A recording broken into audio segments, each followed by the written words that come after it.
June 22, 1914। ଯାହା ହେବାର କଥା ତାହା ନିଶ୍ଚୟ ହେବ। ଯାହା କରାଯିବାର କଥା ତାହା ନିଶ୍ଚୟ କରାହେବ। ହେ ଭଗବାନ, କେତେ ସ୍ଥିର ନିଃସଂଶୟ ଭାବ ତୁମର ଅନ୍ତରରେ ସ୍ଥାପିତ କରିଛୁ। କିଏ ବା କ'ଣ ତୋତେ ପ୍ରକାଶ କରିବ? ଏକଥା ଆଜି କିଏ କହିପାରିବ?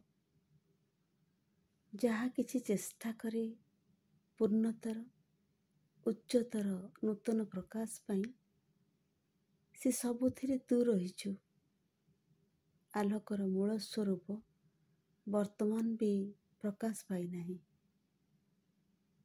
କାରଣ ପ୍ରକାଶର କେନ୍ଦ୍ର ତାହାର ଅନୁସରଣରେ ଏବେ ବି ପୂର୍ଣ୍ଣ ରୂପେ ଗଢ଼ି ଉଠିନାହିଁ।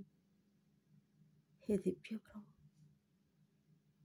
ଯାହା ହେବାର କଥା ତାହା ନିଶ୍ଚୟ ହେବ, କିନ୍ତୁ ତାହା ହେବ ଯାହା ଆମ୍ଭେମାନେ ଆଶା କରୁ ସମ୍ଭବତଃ ତାଠାରୁ ସମ୍ପୂର୍ଣ୍ଣ ଭିନ୍ନ ଧରଣର।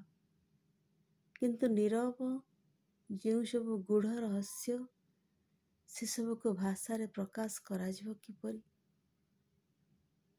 ଶକ୍ତି ଆସିଛି, ତା ଭିତରେ ରହିଛି ଆତ୍ମା।